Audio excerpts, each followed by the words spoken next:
Құмарлан. Әңгіме авторы Жабал Ерғалиев. Күшігінен асыраған ит бір түнде жоқ болып кетті. Бір үйдегі кемпір мен шал бұған әуелде мән де бере қоймады. Күндегі дағдысымен Әбдірахман қарт қорадағы малын жайлап, айырының сабына сүйеніп, белін жазып, итін есіне алып еді. Жүрегі шымыр ете түсті. Соңынан бір елі қалмай еріп жүретін иттің өзі жалғыз жарым адамға әжептәуір ес береді екен-ау. Шым қораның сықырлауық есігін итере салды да, қолына таяғын алып маңайды шолуға кірісті. Құмарлан, құмарлан, ка деп шақырды. Көрші үйдің маймақ аяқ құтжолы ғана әуп деп бір үрді де қайтадан қораға кіріп кетті. Қарт шағын ауылды бір шарлап шықты да қайтып үйіне келді. Әр жері шұрқ-шұрқ болып тесіліп біткен сарғылт шекпенін босағадағы елік мүйізінен жасалған ілгішке іле салды да пештің тап іргесіндегі қалың бөстегіне келіп қисайды. Ала көңіл болып отырғандығын Жәнипа бірден сезіп еді. Аяғының ұшымен жүріп шалының алдына дастарханын жайды да шайын беруге кірісті. Кәрі жүректеріне көп мұң мен қасірет тұнған, сағыныштан сарғайып қажып, тозуға айналған қос бейбақ ұзақ отырып таңғы шайларын ішті. Соңғы аяқты төңкерді де шалы күндегі әдетіне басып, қолын жайды да, тәңірім, ақырын қайырлы қыла көр деп бетін сипады. Әлгі құмарлан үй маңынан табылмады да ақыры, деді Жәнипа. Үні аянышты естілді. Кеудесін өксік қысып тұрғаны анық.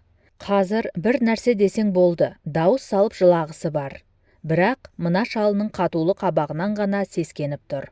Тарам-тарам әжім торлаған кәрі жүзінен сорғалаған көз жасын қолындағы майлықпен бір сүртті де орнынан тұруға ыңғайланды.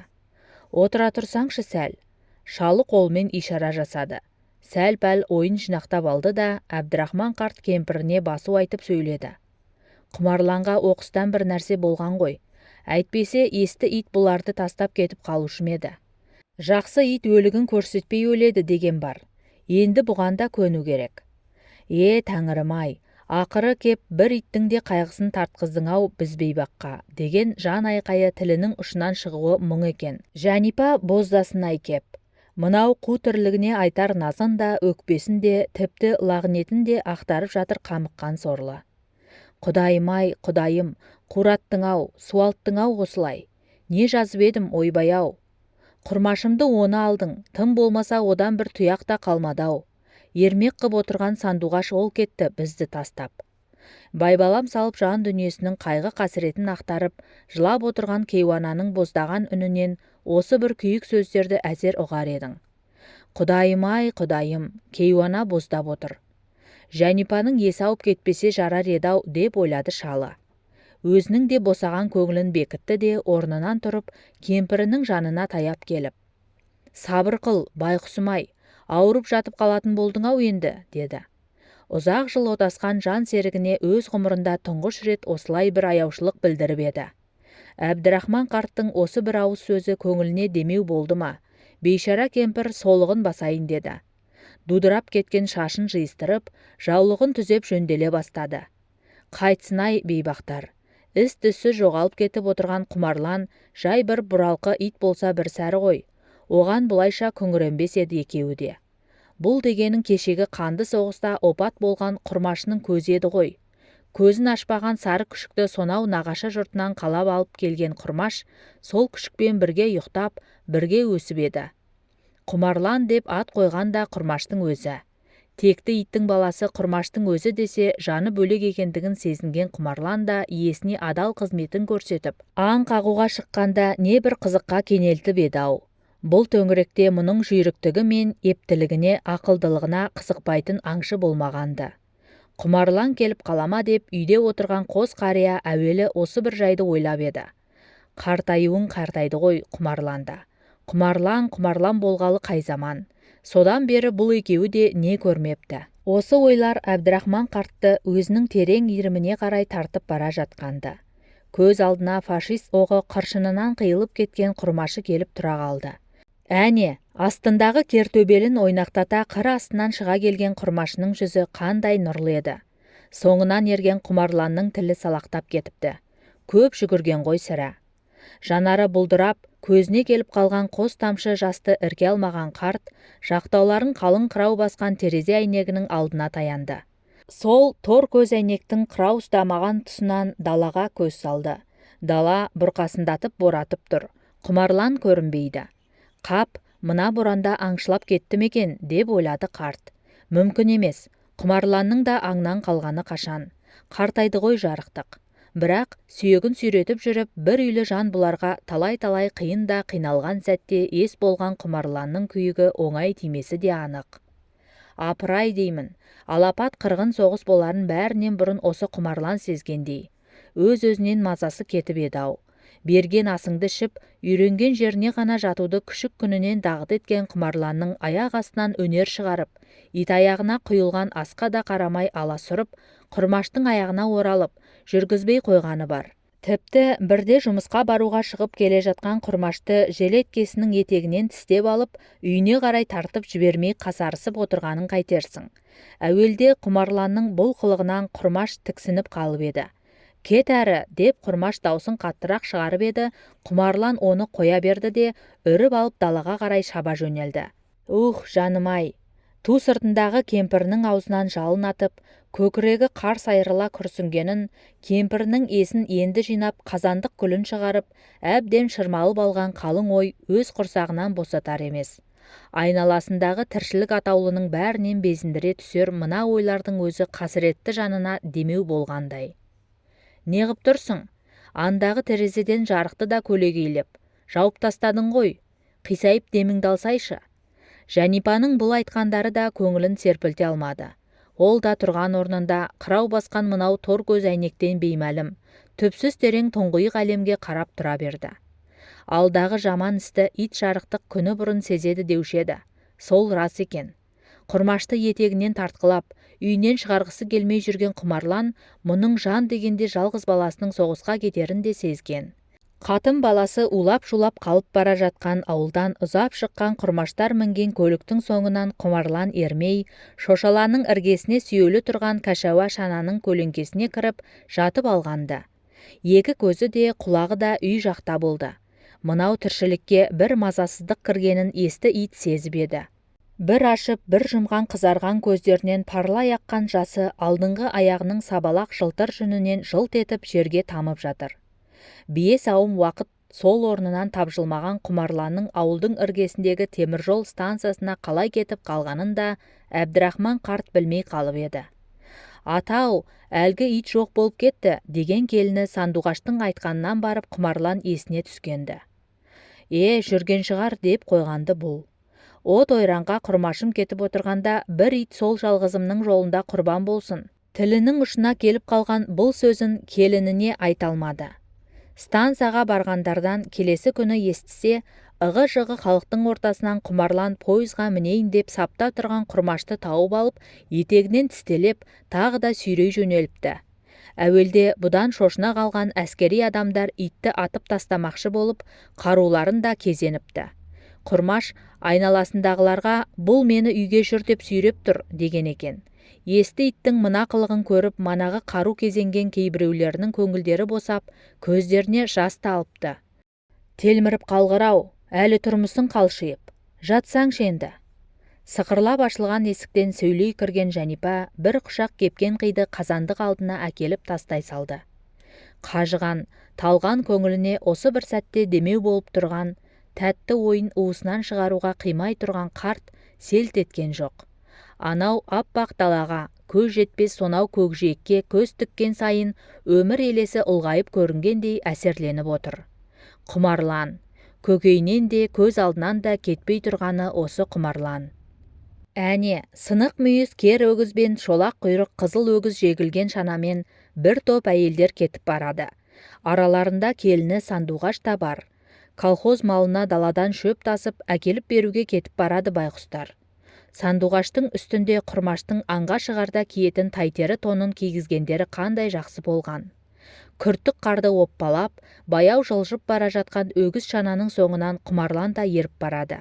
Ферма бригадирі бұрын да есерсоқтығы мол жан еді.